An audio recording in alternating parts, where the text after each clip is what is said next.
복수하지 않는 것이 최고의 복수이다.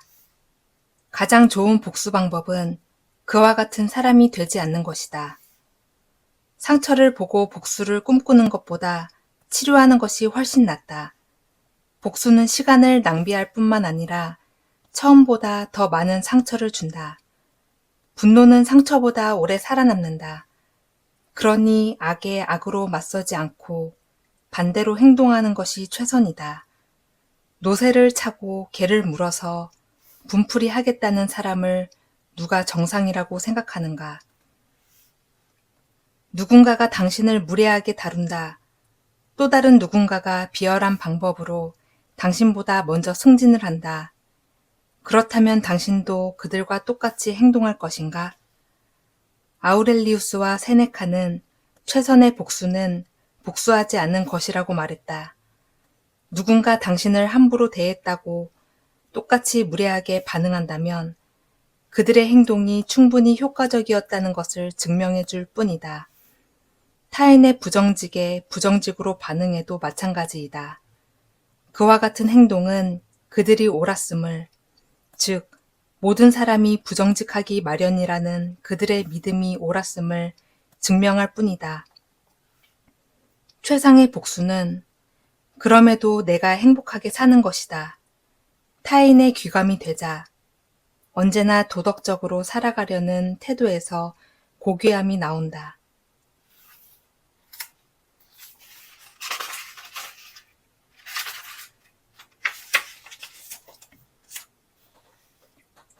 군인처럼 준비하라.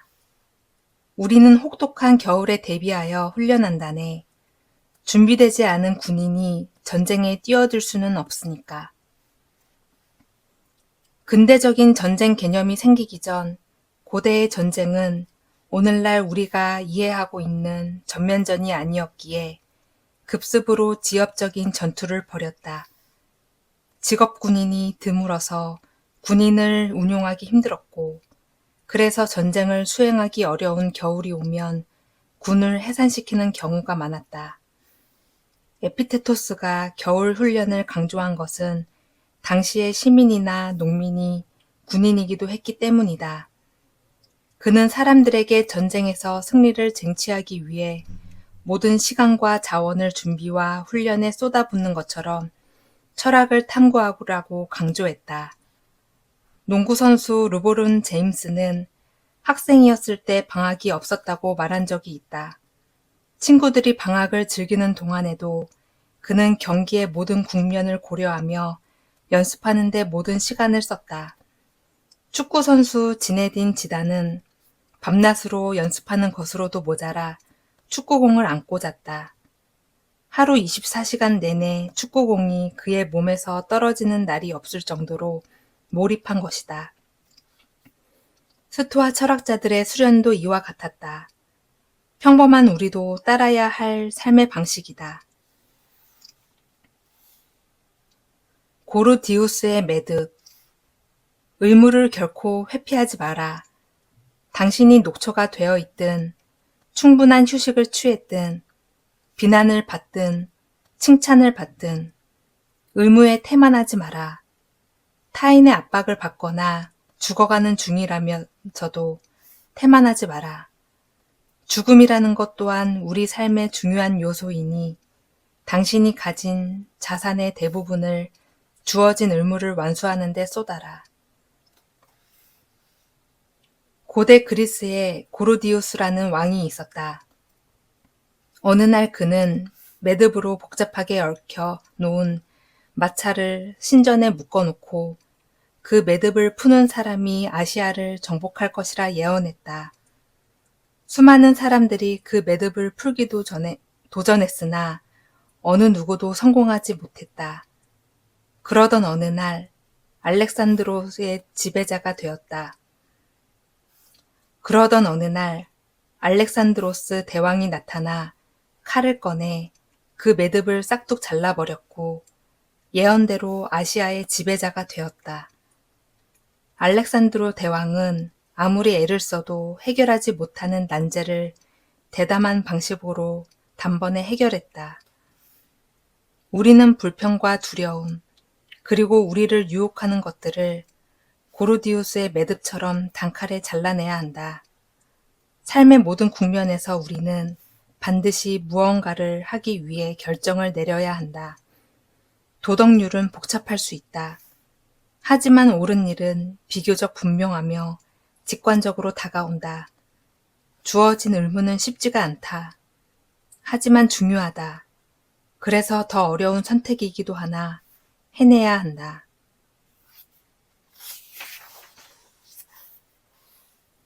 깨달음을 공유하라. 예외적인 이성을 가진 사람만이 재빨리 미덕을 움켜잡네. 아니면 내면에서 스스로 미덕을 발현하지. 하지만 나쁜 습관에 방해를 받아 게으르고 어리석게 된 사람들은 녹이 쓴 자신의 영혼을 부지런히 갈고 닦아야만 하네. 여리고 나약한 자들은 철학의 근본 원칙에 주의를 기울임으로써 이 못된 습관을 고칠 수 있을 것이야. 스토아 철학은 복음을 전파하려는 종교가 아니다. 스토아 철학을 공부하는 우리에게 그러한 의무는 없다. 에피테토스나 아우렐리우스의 가르침을 모른다고 하여 영혼이 지옥에 떨어지는 것도 아니다. 하지만 더 나은 길을 탐구하고 배웠다면 타인을 위해 공헌해야 하는 것이 의무이다.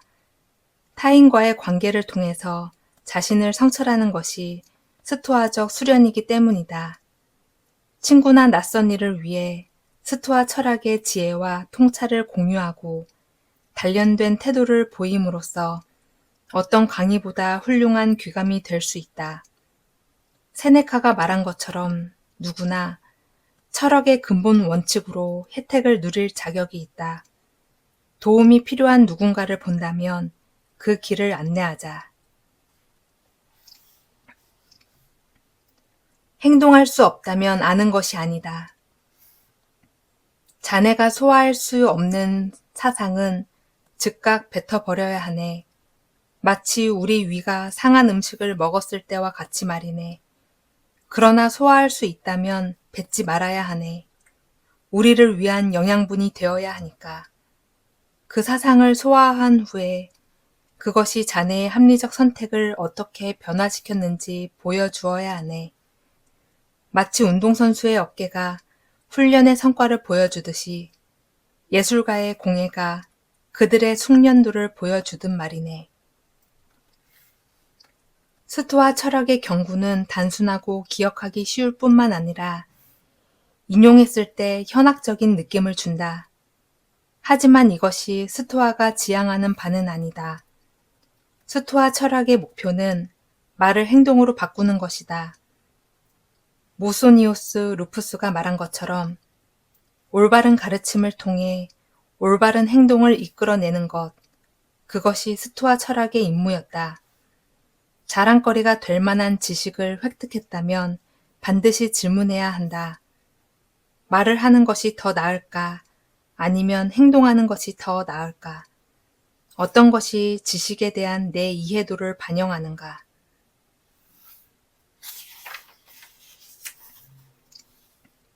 관계를 끊기 전에 늑대가 친절하다고 해서 양의 친구가 될 수는 없다. 어떤 일이 있더라도 잘못된 우정을 피하라. 선량하고 진솔한 사람들은 눈에서부터 드러나니 놓칠 수가 없다. 사악한 사람, 두 얼굴을 가진 사람한테서 최대한 멀리 떨어져야 한다. 또한 질투 많은 친구, 자기중심적인 부모, 신뢰할 수 없는 배우자도 관계의 적이다. 아우렐리우스는 친절하지만 잘못된 우정도 피할 것을 권고했다. 하지만 관계를 끊기 전에 해야 할 일이 있다. 바로 자기 자신에 대한 성찰이다. 만약 그들이 그렇게 행동한 이유가 당신이 그들을 불성실하게 대했기 때문이라면? 그래서 스토아 철학자는 이렇게 질문하라고 했다. 타인의 행동을 판단하려고 하지 말고 자신을 먼저 돌이켜보라. 모두가 한때는 친절하고 서로에게 성심을 다한다. 그러다 어느 순간 상황이 돌변하고 관계가 파탄이 난다. 그렇다면 이렇게 질문해보자. 혹시 당신이 그들을 속이고 있는 것은 아닐까?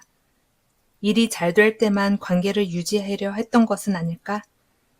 그들이 도움이 필요한데도 거절했던 것은 아닐까? 달콤한 디저트는 함께해도 쓴 열매는 함께하지 않으려는 사람이 있다. 그 사람은 당신인가 상대인가? 좋은 습관으로 나쁜 습관을 내몰라라. 습관은 아주 강력한 영향력을 갖고 있다네. 우리는 자신의 통제 바깥에 있는 것을 얻기 위해 혹은 회피하기 위해 충동을 따라가곤 하지. 그래서 그와 반대되는 습관을 만들어야만 한다네. 나쁜 습관은 항상 미끌거리면서 빠져나가려고 하니 대항할 수 있는 습관을 훈련해야 해. 자꾸 짖어대는 버릇이 있는 개가 있다고 치자. 개가 짖을 때마다 고함을 지르면 상황은 더 나빠질 수 있다. 개의 입장에서는 당신도 짖고 있는 것이나 다름없기 때문이다. 개가 주인보다 앞서 치고 달아날 때 쫓아가도 소용없는 일이다.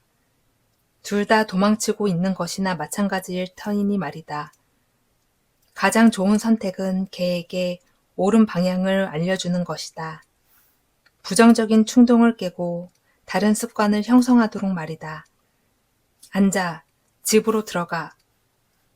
우리에게도 같은 방법을 적용해 볼 수 있다. 나쁜 습관은 그와 반대되는 덕성으로 맞서야 한다. 게을러 보이는 자신을 탓하지 말라. 그보다 하루라도 일찍 일어나 보자. 부정적인 생각에 휩싸인 자신을 비난하지 말라. 그 대신 긍정적인 말을 보태는 습관을 들여보자. 나쁜 습관은 자책하거나 비난한다고 사라지지 않는다. 좋은 습관만이 나쁜 습관을 몰아낼 수 있다.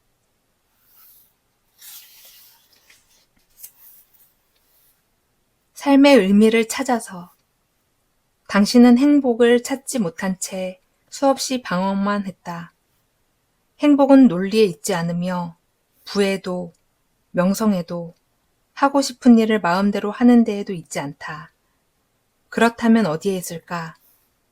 인간이 자연적 본성에 맞추어 행동하는 곳에 있다. 그렇다면 인간은 어떻게 그런 행동을 할 수 있을까? 도덕 원칙을 욕망과 행동의 근원으로 삼음으로써 할 수 있다. 그렇다면 도덕적 원칙이란 무엇인가? 이는 유익한 것과 해로운 것에 관한 원칙이다. 사람을 정의와 자제, 용기와 자유로 이끌어 가지 않는 것들은 해로운 것이다. 이와 같은 것을 파괴하는 것은 예외 없이 해로운 것이다.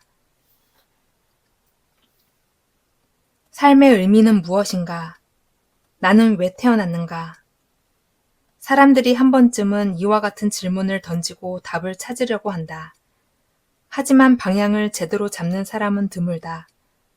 중요한 지점을 놓쳤기 때문이다. 빅터 플랭클린은 삶의 의미를 찾아서에서 그 질문이 잘못되었다고 지적하며 이렇게 말했다. 질문을 하는 우리가 바로 그 질문이고 우리의 삶이 바로 그에 대한 답이다. 여행하고 책을 읽고 신망이 두터운 현자를 찾아가도 원하는 답을 찾을 수는 없다. 답은 우리의 행동 속에 있으며 스스로 찾아야 한다. 정의, 자제, 용기, 자유와 같이 자명한 도덕적 원칙을 자신의 삶에 구현하려 할 때 답은 비로소 그 모습을 조금씩 드러낸다.